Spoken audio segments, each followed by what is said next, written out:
من الشیطان الرجیم بسم اللہ الرحمن الرحیم۔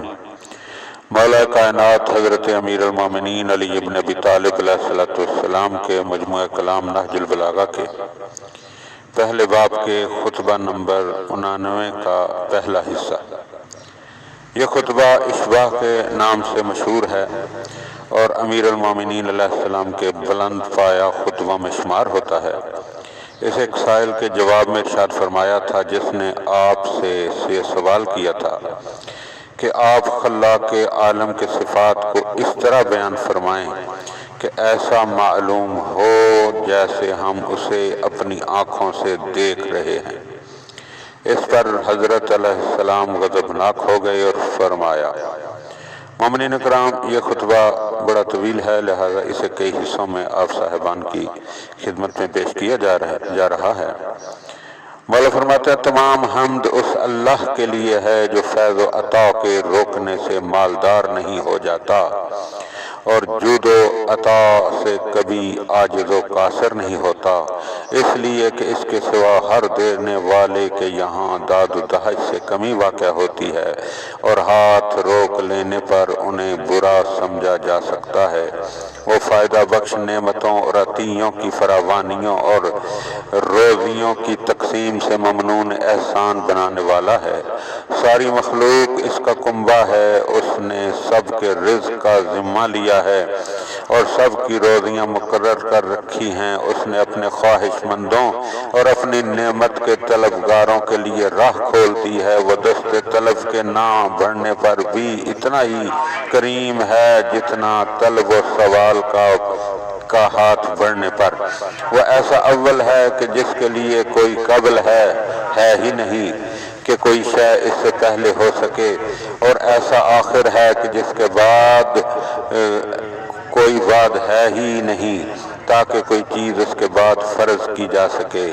وہ آنکھ کی پتلیوں کو دور ہی سے روک دینے والا ہے کہ وہ اسے پا سکیں یا اس کی حقیقت معلوم کر سکیں۔ اس پر زمانے کے مختلف دور نہیں گزرتے کہ اس کے حالات میں تغیر و تبدل پیدا ہو۔ وہ کسی جگہ میں نہیں ہے کہ اس کے لیے نقل و حرکت صحیح ہو سکے۔ اگر وہ چاندی اور سونے جیسی نفیس دھاتیں کہ جنہیں پہاڑ کے معدن لمبی لمبی سانسیں بھر کر اچھال دیتے ہیں، اور بکھرے ہوئے موتی اور مرجان کی کٹی ہوئی شاخیں کہ جنہیں دریاؤں کی سیپیاں کھلکھلا کر ہنستے ہوئے اگل دیتی ہیں، بخش دے تو اس سے اس کے جود و عطا پر کوئی اثر نہیں پڑتا اور نہ اس کی دولت کا ذخیرہ اس سے ختم ہو سکتا ہے، اور اس کے پاس پھر بھی انعام و اکرام کے اتنے ہی ذخیرے موجود رہیں گے جنہیں لوگوں کی مانگ ختم نہیں کر سکتی، اس لیے کہ وہ ایسا فیاض ہے جسے سوالوں کا پورا کرنا مفلس نہیں بنا سکتا، اور گڑ گڑا کر سوال کرنے والوں کا حد سے بڑا ہوا اصرار بخل پر آمادہ نہیں کر سکتا۔ اے اللہ کی صفتوں کو دریافت کرنے والے، دیکھو کہ جن صفتوں کا تمہیں قرآن نے بتا دیا ہے ان میں تم اس کی پیروی کرو اور اسی کے نور ہدایت سے کسب ضیاء کرتے رہو، اور جو چیزیں قرآن میں واجب نہیں اور نہ سنت پیغمبر و ائمہ خدا میں ان کا نام و نشان ہے اور صرف شیطان نے اس کے جاننے کی تمہیں زحمت دی ہے، اس کا علم اللہ ہی کے پاس رہنے دو، اور یہی تم پر اللہ کے حق کی آخری حد ہے۔ اور اس بات کو یاد رکھو کہ علم میں راسخ و پختہ لوگ وہی ہیں کہ جو غیب کے پردوں میں چھپی ہوئی ساری چیزوں کا اجمالی طور پر اقرار کرتے ہیں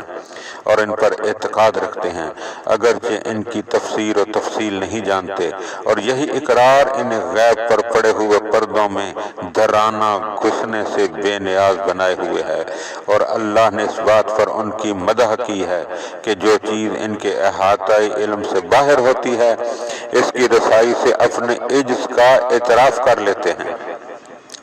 اور اللہ نے جس چیز کی حقیقت سے بحث کرنے کی تکلیف نہیں دی اس میں تعمق و کاوش کے ترک ہی کا نام رسوخ رکھا ہے، لہذا بس اسی پر اکتفا کرو اور اپنے عقل کے پیمانہ کے مطابق اللہ کی عظمت کو محدود نہ بناؤ، ورنہ تمہارا شمار ہلاک ہونے والوں میں کرا